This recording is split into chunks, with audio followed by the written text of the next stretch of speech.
Bonsoir. Je suis ravi de vous retrouver pour une nouvelle histoire. Avant de commencer, un grand merci à vous d'être là et de prendre le temps d'écouter mes récits. Si ma voix vous aide à vous endormir, pensez à vous abonner et à liker la vidéo.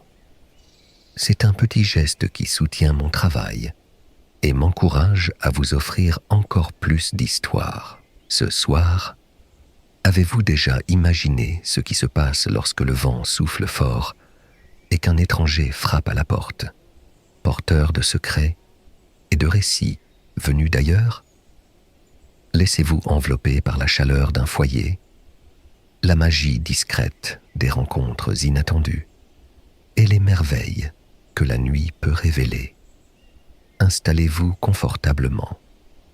L'histoire qui suit invite au mystère et à la douceur, là où la bienveillance se glisse, là où on l'attend le moins.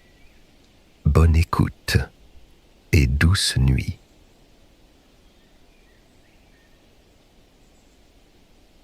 Ce soir-là, le vent soufflait avec une allégresse étrange, charriant dans l'air doux du printemps des senteurs de mousse et de bois mouillé. Aux frontières du village de Caldebrun, que bordaient les racines épaisses des vieux ormeaux, une silhouette avançait à pas mesurés, affrontant la bourrasque comme un compagnon fidèle. Sous le large chapeau pointu qu'il portait, le visage vénérable de Maël demeurait impassible, les yeux mi-clos, attentifs au moindre bruissement.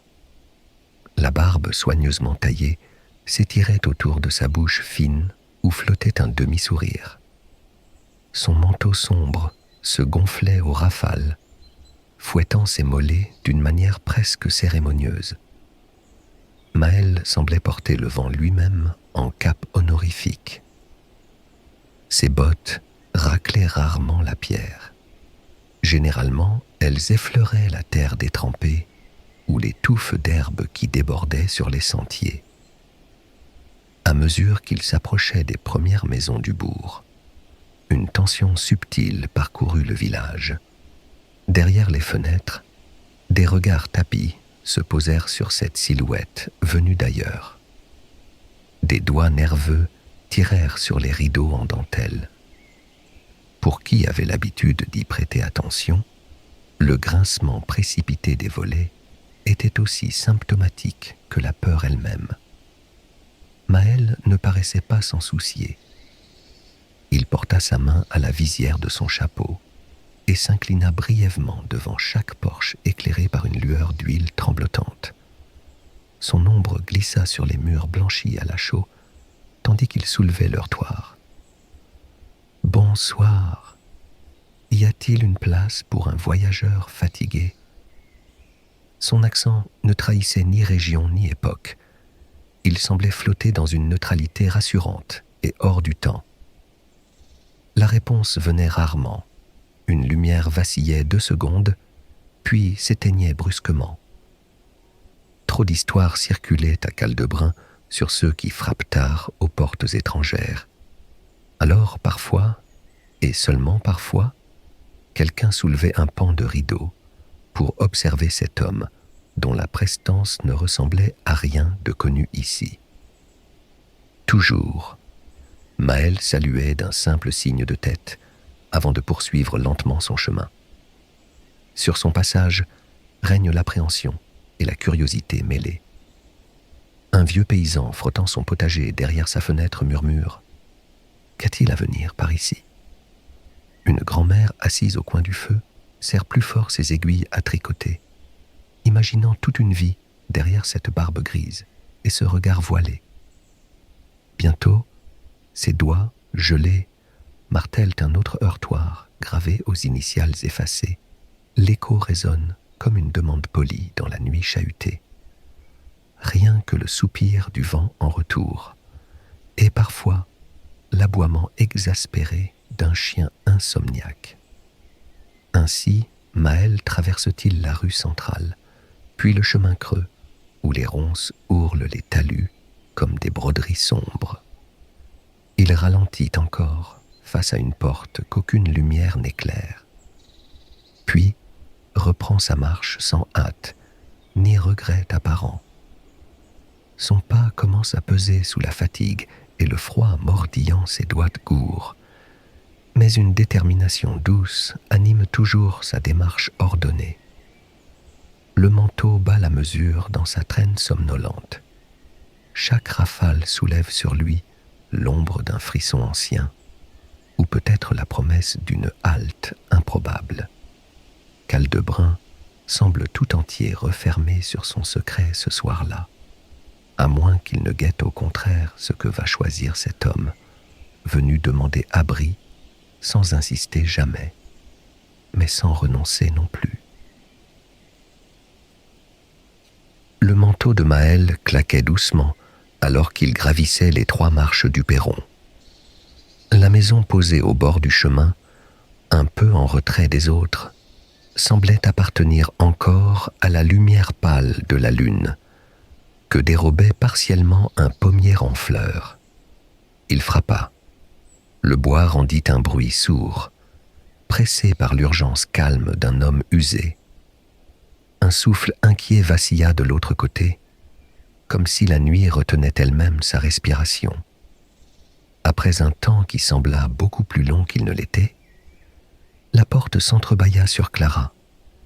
Figure fine, habit modeste, mais bien choisi. Chignon prêt à s'écrouler sous le poids d'une journée de soucis. Dans ses yeux battait une appréhension tenace, qui résistait même au reflet or et cendre de la lampe qu'elle tenait d'une main tremblante. Maël inclina poliment la tête, effleurant du doigt le rebord de son chapeau. « Bonsoir, je m'excuse. Je suis fatigué et j'ignore si la route me portera bien plus loin cette nuit. » Il parlait bas et calmement, cherchant la faille qui laisserait poindre l'hospitalité sous la crainte ordinaire. Clara écarquilla les yeux, scrutant l'étranger sans répondre, pendant que derrière elle fusa un rire léger. Une petite fille surveillait depuis l'ombre du couloir. Ses joues, maculées de chocolat, trahissaient une veillée imprévue. « Maman, qui c'est ?» demanda Lison en s'approchant à pas rapides, ses cheveux dénoués en broussailles heureuses. « Reviens ici, Lison, » murmura Clara d'un ton hésitant. Mais déjà Milo surgissait lui aussi, un garçonnet mince qui tenait serré contre son torse une lampe à huile éteinte comme on serre un hochet précieux. Il observait Maël, comme on observe l'entrée d'une idée nouvelle dans le salon familier. Le silence s'allongea entre tous, avant que Clara soupire profondément, lasse d'avoir si souvent choisi la prudence au détriment de la générosité depuis des mois. Elle entr'ouvrit davantage la porte. « Entrez », dit-elle enfin dans un souffle trop court pour contenir ses inquiétudes. Son regard chercha machinalement l'endroit où aurait dû se trouver Séraphin. Maël se pencha sous le linteau bas, remerciant avec chaleur, mais sans grandiloquence. L'air tiède du foyer le surprit agréablement dès le pas franchi. Odeur de pain rassis et d'herbes sèches, murs tachés par la fumée du poêle, et dessins d'enfants maladroits affichés avec orgueil près des patères. Lison tourna autour de lui avec curiosité, effleurant son manteau du bout des doigts. « Pourquoi tu portes un chapeau pointu ? Est-ce que tu viens vraiment d'ailleurs ?» 1000 questions affleuraient sur son visage lumineux, mais elle n'osa les poser toutes à haute voix. Milo tenta de cacher sa timidité derrière le rebord de sa lampe factice, tout en détaillant ce voyageur, comme s'il cherchait à en mémoriser chaque ride pour plus tard. Clara ferma doucement la porte derrière eux. Elle semblait hésiter entre se tenir debout par devoir ou s'adosser au mur par épuisement. « Je peux vous offrir quelque chose de chaud », proposa-t-elle presque à regret, avant que le silence ne devienne trop palpable. Sa voix vibrait de cette fatigue ancienne que seule une inquiétude persistante peut creuser, celle d'une femme qui attend toujours trop ou qui feint d'avoir arrêté d'attendre. Le dos appuyé contre le buffet branlant, Maël accepta d'un hochement sobre où perçait une gratitude vraie. Ce serait merveilleux, souffla-t-il simplement. Lison déjà filait vers l'armoire pour chercher des tasses sous l'œil vigilant, mais confusément rassuré, de Milo resté près du poêle froid. Dehors, le vent avait molli, et la maison retenait son souffle autour de ces présences réunies, presque malgré elle, dans l'écrin modeste du soir bruissant. Clara se tenait raidie près de la table, gardant dans ses gestes une prudence mesurée. Tandis qu'elle préparait le lait chaud, ses yeux n'échappaient rien du visiteur installé dans le fauteuil en osier, à demi effondré sous son grand manteau. Maël retirait lentement son chapeau, révélant une chevelure argentée et docile qu'il lissa d'un geste distrait. Lison, qui n'attendait plus de permission à cette heure incertaine, dévisageait le chapeau posé sur le rebord du poêle, comme un drôle d'animal apprivoisé. Pourquoi il est tout biscornu, le haut, et pourquoi aussi grand, demanda-t-elle, sa voix ronde, incapable de capturer toute la gravité de sa question. Maël la fixa un instant et offrit un sourire qui dévoilait plus sa douceur que ses rides. Ce chapeau-là connaît bien plus d'aventures que moi-même. Tu sais, il a déjà vu tomber 3 neiges différentes la même nuit et porter des rêves de 100 enfants dans son creux lorsqu'il s'endorme. Il marqua une pause minuscule, dose parfaite entre espièglerie et sérieux. Mais ce soir, il a simplement eu envie de s'abriter ici. Milo débita du lait chaud avec précaution dans une tasse fleurie et la tendit à Maël, bras tendus au maximum pour éviter de trembler. Ses doigts étaient inquiets, mais volontaires. Sous les mèches brunes, ses regards allaient au de Clara à l'inconnu, avec la pudeur d'une confiance nouvelle à naître. Maël accepta l'offrande avec révérence, se penchant légèrement pour ne pas renverser. « Merci à toi, Milo. Tes mains sont habiles pour un garçon si jeune, » souffla-t-il, avant de humer la vapeur blanche qui s'élevait par volutes tranquilles. Clara restait en retrait, attentive à l'agencement fragile des mots et des gestes. Elle observait surtout cette manière calme qu'avait Maël d'occuper la pièce sans la réclamer pour lui, sa voix comme du cuir souple où aucun heurt ne trouvait prise. Lison enchaîna, fidèle à sa curiosité. « Tu connais vraiment des endroits où on cueille des fleurs sous la neige ?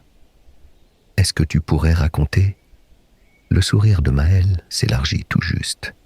« J'ai vu des champs où les marguerites sortaient dans le givre et saluaient les corbeaux éveillés trop tôt. On y entend parfois des chants qu'on n'apprend jamais dans les maisons. Mais dans un rêve, peut-être oui. » Son regard lançait 1000 signaux contraires, énigmes légères mêlées à une gentillesse évidente. Autour d'eux, chaque mot semblait prendre une forme, légère vapeur dorée ou fil invisible, qui tissait peu à peu un cocon autour du foyer fatigué. Clara remarqua que la tension de ses épaules s'était relâchée sans bruit ni effort.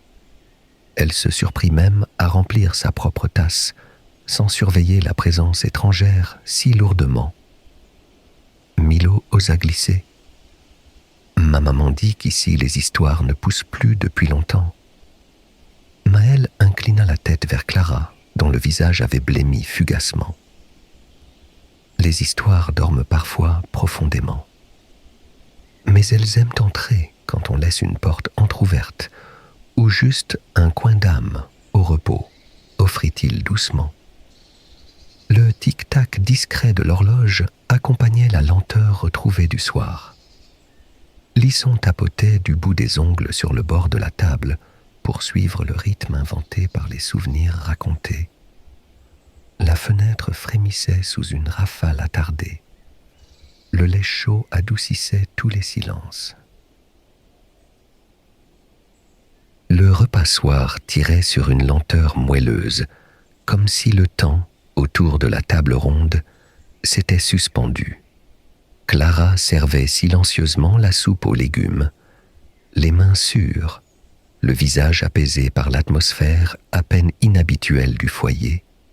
Maëlle soufflait sur sa cuillère, relevant parfois les yeux vers ses hôtes. Dans la lumière voilée de la lampe à huile, ses traits semblaient reposer sur une confidence indéfinie. « Vous venez de loin, alors ?» lança Clara sans brusquerie, posant la question comme on relance délicatement un feu attiédi. Un silence d'écoute enveloppa quelques bouchées. Lison ne s'interrompit que pour fixer Maëlle avec une attention dénuée de toute retenue. De bien plus loin que ne le pensent mes pieds, j'ai traversé des forêts où l'aube porte des reflets métalliques, des villages dont on ne connaît plus le nom. Enveloppé de brume jusqu'au toit, répondit-il, chaque mot semant une humilité tranquille au creux des oreilles curieuses. Milo appuyait son menton sur ses mains jointes. « Et votre famille, elle habite encore plus loin ?» Maëlle haussa doucement les épaules. « J'ai eu une famille un jour. Peut-être la retrouverai-je en poursuivant encore.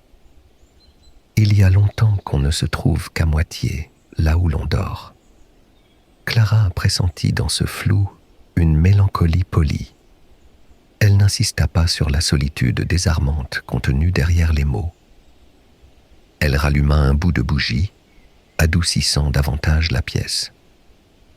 Dehors, le vent murmurait contre les carreaux. Mais dedans, tout semblait isolé du monde. Lison intervint avec cette impatience joyeuse qui défiait encore toute pudeur d'adulte.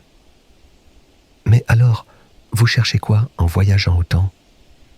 Il y a quelque chose qu'on peut trouver sur tous ces chemins. » Maëlle effleura son bol d'un doigt distrait.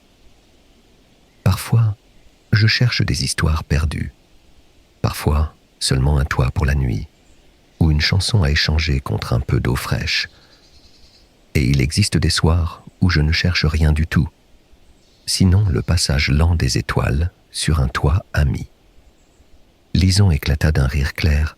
« Moi aussi, je veux chercher des histoires perdues quand je serai grande. » Elle remplit la pièce d'une jubilation désordonnée qui fit sourire Milo. Le repas continua ainsi, ponctué de questions timides ou décalées. La température du lait dans tel pays lointain, l'exacte couleur des rivières ailleurs, les façons différentes de saluer selon les villages oubliés. Lison demanda soudain si Maëlle connaissait des animaux invisibles. Il acquiesça gravement. Des chats qui remuent l'air entre les ombres, des oiseaux qu'on ne voit que dans la soupe très chaude. Je pourrais même penser qu'il y a un hérisson endormi dans la corbeille à pain sans que personne n'y ait touché. Milo eut un éclat de rire discret et se détourna, honteux d'avoir été surpris par tant d'imagination. Lison voulait en savoir toujours plus. « Et avez-vous déjà rencontré quelqu'un qui peut deviner vos rêves juste en écoutant votre voix ?» Maëlle réfléchit longuement avant d'énoncer. « Un soir très ancien, j'ai parlé à quelqu'un qui savait entendre le sommeil derrière ma bouche. Mais je crois que chaque maison recèle pareil don.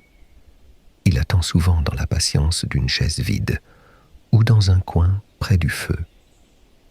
La lumière décrut doucement jusqu'à baigner la pièce entière d'une paix diaphane. Sur le petit buffet, l'horloge battit une heure incertaine. Clara se leva pour débarrasser quelques assiettes. Elle n'avait plus envie de s'attarder aux peurs anciennes qui lui venaient hanter parfois quand tout se taisait dehors. Milo montra timidement où ranger les couverts propres. Et Maëlle remercia ses hôtes d'un signe de tête respectueux. Clara guida le visiteur vers la petite chambre attenante, là où le parquet craquait sous la laine usée et où une vieille cheminée déposait sa chaleur atténuée dans l'air du soir.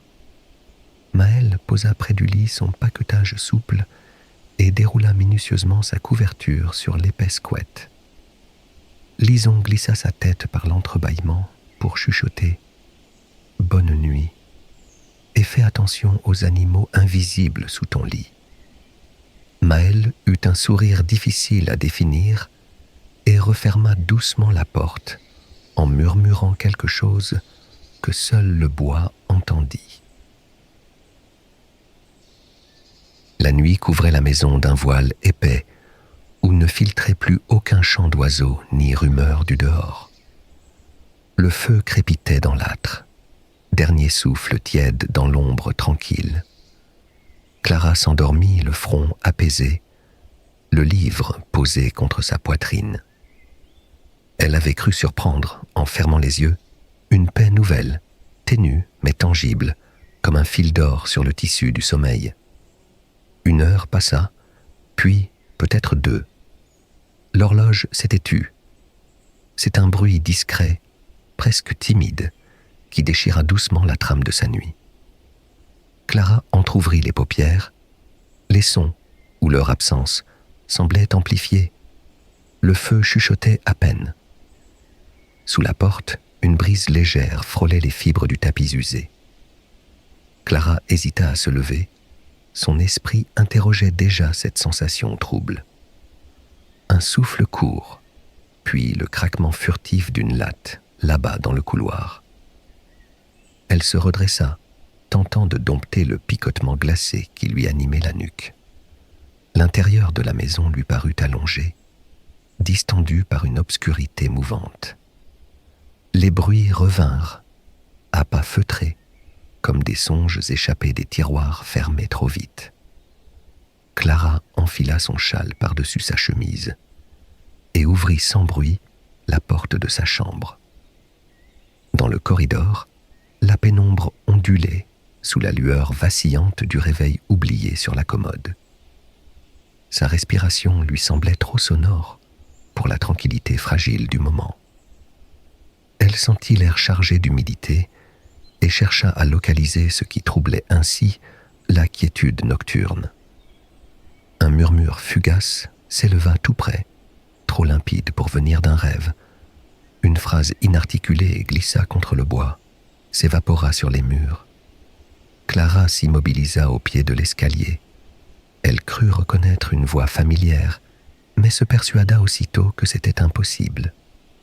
Elle n'osait pas songer à Séraphin. Ses doigts frôlèrent le mur rugueux pour avancer avec précaution vers la chambre des enfants. Mais elle sentit soudain le plancher trembler sous un pas menu, incertain, comme celui d'un chat hésitant entre 2 ombres. La lumière basse du feu renvoyait de pâles reflets sur les vitres et dessinait des silhouettes là où il n'y avait rien. Quand elle arriva près de la porte de Maëlle, petite pièce à côté de celle des enfants, elle distingua un rai lumineux par-dessous, très fin et vacillant comme remué par une main distraite. Le battement de son cœur résonnait dans sa gorge alors qu'elle tendait l'oreille vers ses remous secrets. Elle aperçut par l'entrebâillement une clarté brève. Quelque chose oscillait au-dessus du lit, masse indistincte traversée de teintes dorées et bleuâtres. Elle crut discerner le contour d'une figure penchée, ou bien était-ce seulement l'éclair d'une souvenance ancienne? La vision disparut aussi vite qu'elle était venue. La pièce retomba dans le noir dense d'un rideau tiré trop fort. Clara recula lentement, ses mains humides sur le bois tiède du chambranle. Aucun bruit ne subsistait, sinon le bourdonnement léger de son propre sang sous la peau. À cet instant précis, elle sentit que toute la maison retenait sa respiration avec elle. Chaque meuble devint silhouette attentive dans cette attente indécise et mouvante. plus un mot, ni un pas. La nuit redevint silencieuse autour d'elle. Le matin se glissa dans la maison comme une main tiède qui ouvre les volets sans toucher le bois. Une brise nouvelle franchit le seuil, poussée par le soleil levant. La lumière jetait sur les poutres des taches dorées qui éveillaient doucement Clara.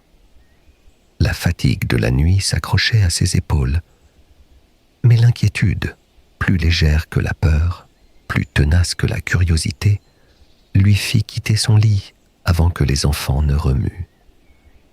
Elle traversa la cuisine en silence, effleurant la table pour se rassurer du contact des choses quotidiennes. Au bout du couloir, une chaleur inhabituelle baignait la porte de la petite chambre. Toute trace de l'agitation nocturne semblait avoir fondu sous ce halo paisible. Elle hésita avant de frapper. Le souvenir flou des ombres dansantes lui serrait encore la gorge, mais elle repoussa le trouble d'un geste décidé. Ses jointures effleurèrent le bois du bout des doigts. « Maëlle, murmura-t-elle, sa voix oscillant entre prudence et sollicitude. Aucun écho ne lui répondit, sinon celui du silence doux de l'aube. Elle abaissa lentement la poignée. La pièce s'ouvrit sur un calme incongru. Le lit était défait sans être en désordre. Les draps repoussés, mais intacts. Sur la chaise basse, les vêtements du vieil homme restaient soigneusement repliés, comme si une main méthodique avait arrangé chaque manche et chaque pli. Par-dessus, son chapeau pointu trônait tout au centre, campé avec une précision presque cérémonielle. Clara s'avança jusqu'à la fenêtre. Les rideaux battaient au rythme d'un vent discret. Pourtant, la fermeture sembla inviolée. Les carreaux froids de rosée coupaient tout issue vers le jardin. Elle examina le loquet. Il n'avait pas bougé. La porte elle-même, qu'elle referma machinalement en sortant la veille au soir, n'offrait aucune trace d'ouverture ou d'agitation nocturne. Un instant, Clara imagina Maëlle endormie dans un recoin obscur, recroquevillée sur une chaise ou blottie contre un mur. Mais aucune silhouette ne brisait l'immobilité matinale de cette chambre modeste. Un parfum ténu d'herbes sèches flottait dans l'air, mélange improbable entre l'intérieur familier et les grands chemins toujours trop vastes. « Maman, il est tout, Maëlle !» s'éleva alors la voix aiguë de Lison derrière elle. Milo dépassa sa sœur et inspecta la pièce d'un œil scrutateur, observant longtemps le vieux chapeau avec sérieux, puis soulevant un pan de couverture, comme s'il y trouvait peut-être une clé ou un indice caché. Il a laissé ses affaires. « Il va revenir ?» demanda-t-il d'une voix neutre où n'affleurait ni tristesse ni crainte. Cette honnête indifférence des enfants pour les disparitions mystérieuses. Clara resta muette quelques instants, attentive à l'étrange douceur qui imprégnait encore les murs. Lison frappa gentiment sur les planches du lit. « Hé, Maëlle, on va déjeuner sans toi alors ?» Personne ne répondit. Les bruits du village enflaient au dehors avec la promesse d'un jour ordinaire. Seuls les enfants réclamaient encore quelques miettes d'attention à cette absence qui ne leur pesait guère. Integrating all the narrative continuities from the previous chapters and summaries as instructed. Clara laissa les enfants vadrouiller dans la chambre, puis, poussée par un besoin d'explication aussi persistant que la fraîcheur du matin, fendit le seuil de la maison. Le silence du dehors n'était dérangé que par le crissement lointain d'un chariot et le chant intermittent d'un rouge-gorge posté sur la gouttière. Elle garda les bras croisés, attentive à chaque heure de ses pas contre les dalles de pierre. En passant devant la haie mitoyenne, elle aperçut Monsieur Gassin, le voisin à l'œil pétillant malgré sa moustache en bataille. d'ordinaire peu loquace avant son second café, il acquiesça à son salut sans détourner le regard de ses salades. Clara s'approcha tout de même. « Vous avez vu Maëlle sortir ce matin, monsieur Gassin ?» Il eut un haussement d'épaules indolent. « Personne n'est passé sous mes fenêtres avant l'aube. Oh, j'ai bien entendu une brise assez vive tout à l'heure, mais rien d'autre. Tout est paisible chez vous ?» Un peu plus bas dans la ruelle, Madame Lablache arrosait des capucines indisciplinées. À la question de Clara, elle répondit avec cet air légèrement offusqué que prennent les anciens quand on suppose qu'ils auraient pu manquer un potin. Le vieil homme au chapeau pointu, je vous assure qu'il n'est pas sorti par ici. Peut-être dort-il encore chez vous, caché sous un meuble. Ces hommes-là savent disparaître sans bruit, vous savez. Dépitée mais amusée par le ton conspirateur de la vieille dame, Clara remonta vers la maison. Sur le pas de la porte, Lison et Milo l'attendaient déjà, impatients. « Maman, viens voir dans le jardin », lança Lison. Sa voix vibrait d'un enthousiasme têtu qui ne souffrait aucun délai. Clara s'avança sur le sentier de gravier. L'air était doux et une odeur saisissante de fleurs fraîches picotait l'atmosphère. À sa grande surprise, les abords du vieux pommier étaient entapissés de taches lumineuses, des myosotis bleus dressés en petites touffes serrées, des primevères jaunes semés jusque sur la margelle du puits, et un tapis de violettes sauvages, là où hier encore dormait une terre nue. Milo se pencha pour examiner les pétales. « Ils sont sortis dans la nuit ? On n'a rien planté ici. » Clara se baissa à son tour et effleura les corolles fragiles. Leurs tiges d'étain fermes, comme si elles avaient pris racine depuis des semaines. Pourtant, leur éclat printanier trahissait une fraîcheur neuve, presque irréelle. Lison frôla du doigt une pervenche minuscule. C'était sûrement Maëlle. Il a fait pousser les fleurs avant de partir. Sur chaque brin d'herbe demeuraient quelques perles de rosée. Un peu plus loin, une traînée de pavots roses menait jusqu'au mur effrité derrière lequel s'étendait le petit potager familial. Clara sentit, sans qu'un mot soit échangé, que quelque chose avait été déposé là uniquement pour eux, une marque insaisissable, mais réconfortante. La légèreté du matin se fit complice d'une présence subtile, comme si Maëlle flottait dans l'air jaune, à la manière d'un parfum tenace. Lison s'assit entre deux touffes d'encolie et replia ses jambes sous sa robe trop courte.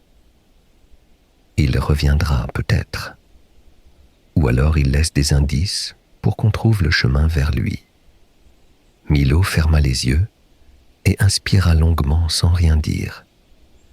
Son visage s'épanouit sous un sourire tranquille. Clara resta debout près du vieux pommier et se sentit traversée par une énergie familière, paisible, presque palpablement bonne, qui ondoyait entre les pétales et leur respiration calme.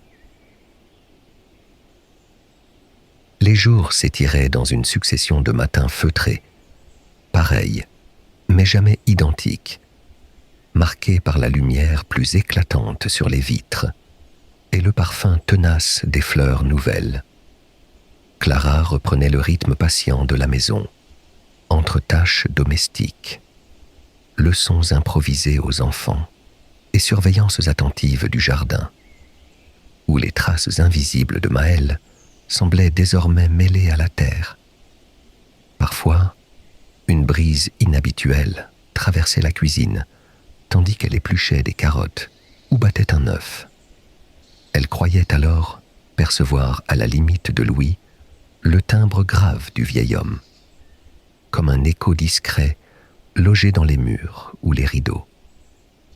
Au fil des repas, Lison et Milo faisaient revivre leurs visiteurs par d'interminables échanges. Milo mimait aimait sa façon de soulever son chapeau d'un air mystérieux et tirer des grimaces que Lison ponctuait de gloussements incontrôlables. Plus d'une fois, Clara surprit son propre sourire s'élargir à leur récit. « Tu te rappelles quand il a prétendu que les pommes de terre pouvaient parler entre elles si on murmurait assez fort ?» lançait Lison conquérante, avant d'ajouter à regard complice. « Maman, tu crois qu'elles le font vraiment ?» Une connivence fragile s'installait ainsi chaque soir autour du couvert. Certains soirs, alors que la maison tombait sous le silence familier, Clara s'autorisa à s'attarder près du feu éteint après avoir bordé les enfants.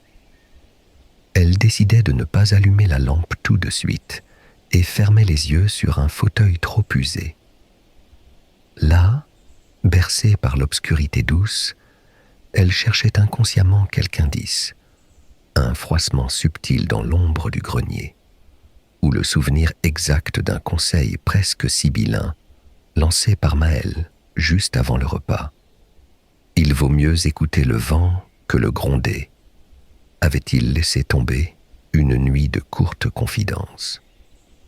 Cette phrase lui revenait à chaque fois que l'inquiétude reflambait au sujet de Séraphin, dont l'absence creusait parfois la mesure des jours.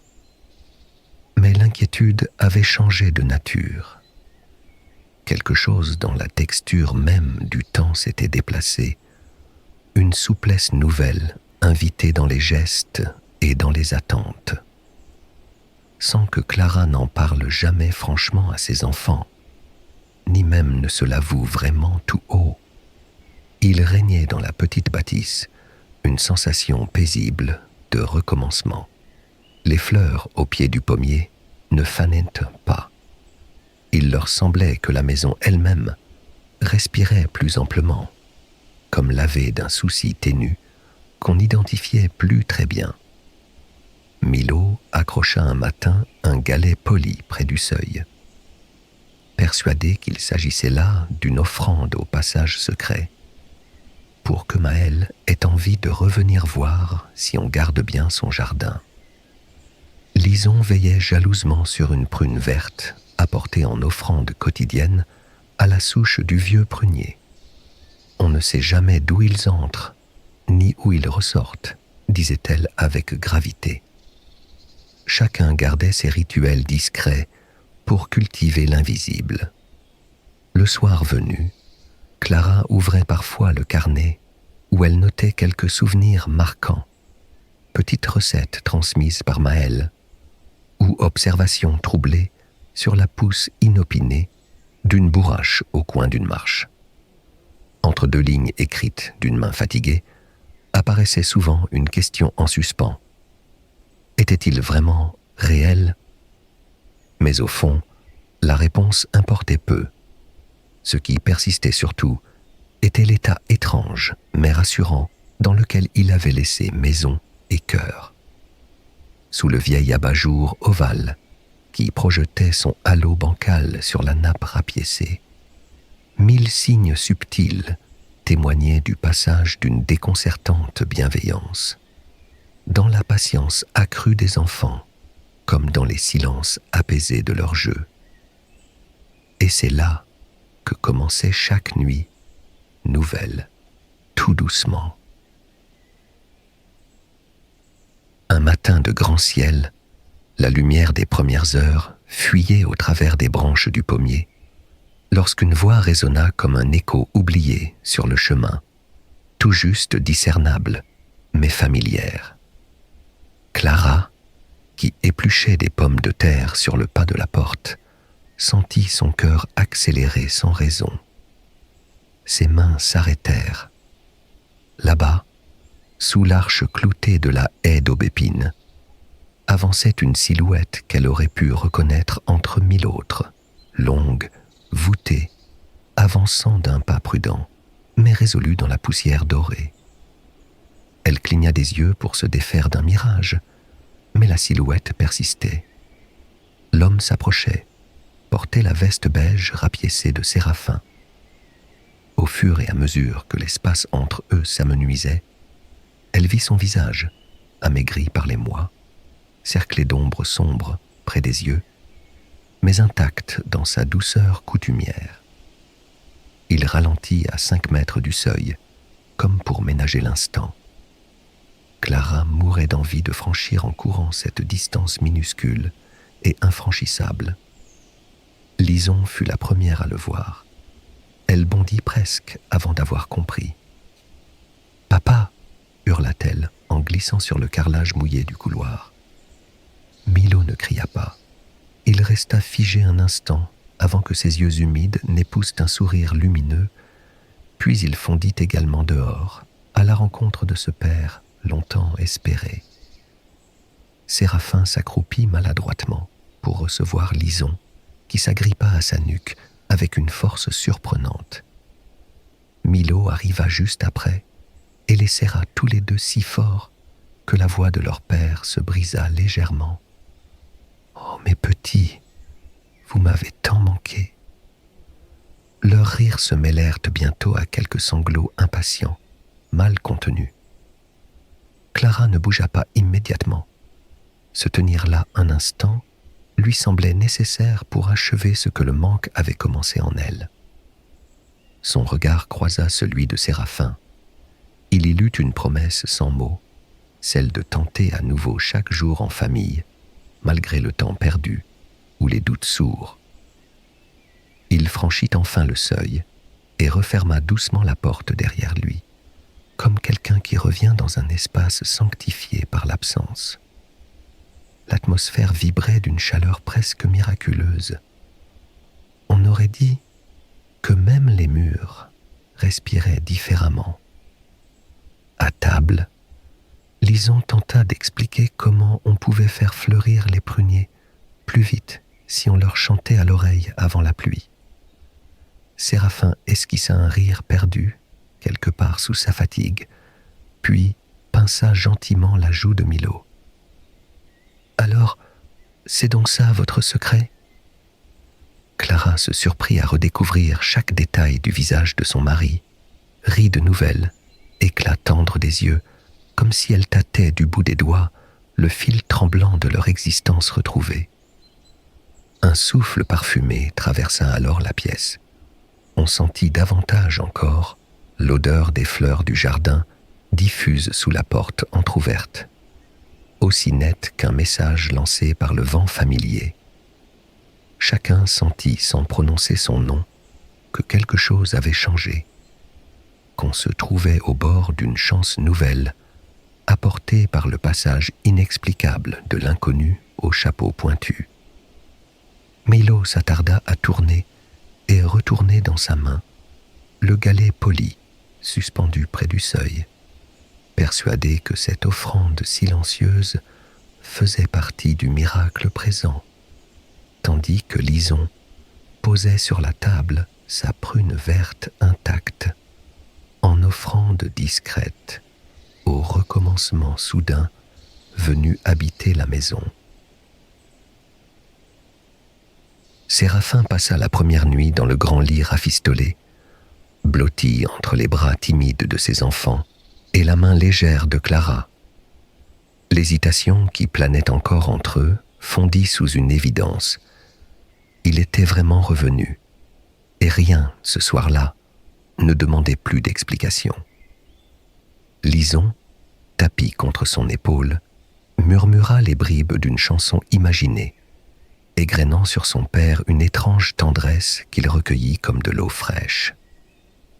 Milo observait silencieusement la lumière danser sur le plafond, le galet de Maël bien serré dans sa paume, convaincu que s'endormir ensemble était autrement magique qu'hier. Le matin déploya la maison dans une douceur nouvelle. Un rayon courut sur les rideaux blanchis. Séraphin se leva le premier, assis au bord du lit à regarder ses enfants respirer.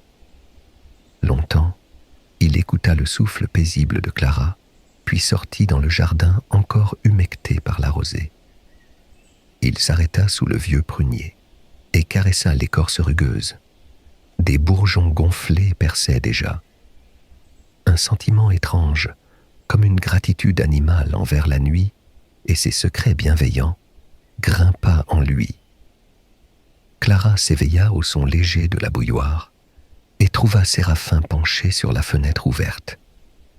Il contemplait les premiers éclats du printemps avec une intensité muette. Elle s'approcha derrière lui sans bruit. Leurs épaules se frôlèrent. Il posa sa main sur la sienne, ni désolé, ni pressé d'expliquer. La saison neuve s'installait sur leur seuil. Ils partagèrent un petit déjeuner amusé de miettes égarées et de questions enfantines. « Est-ce qu'on peut inviter Maël pour danser dans le jardin, si jamais il repasse ?» demanda soudain Lison, les yeux plantés dans sa tasse de lait tiède. Séraphin hocha la tête avec un sourire humble.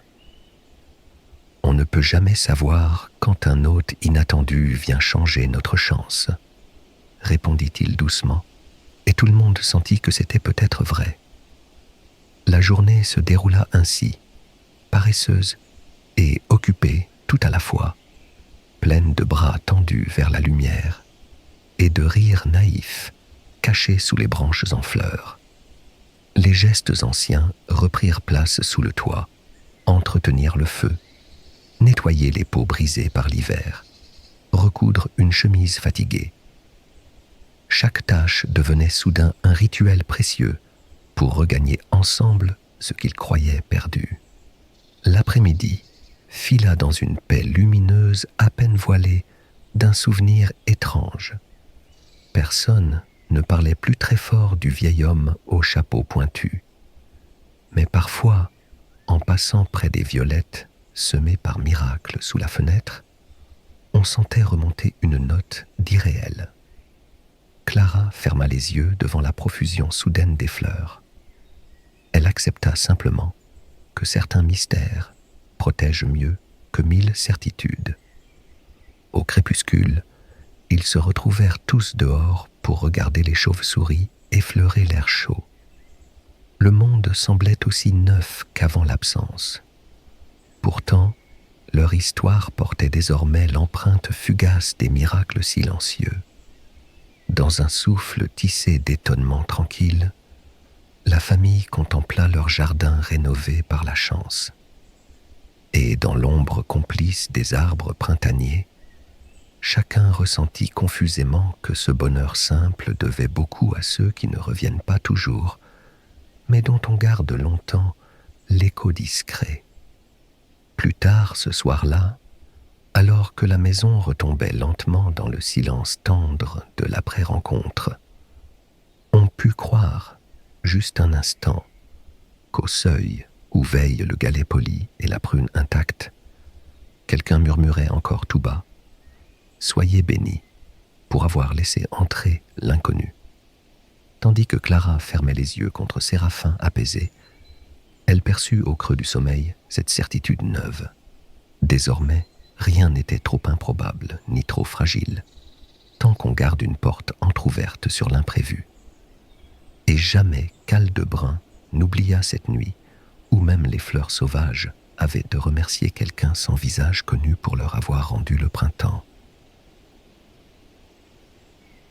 J'espère que cette histoire vous a plu. Si c'est le cas, n'hésitez pas à vous abonner et à liker la vidéo. Sur ces mots, je vous souhaite une bonne nuit et de merveilleux songes.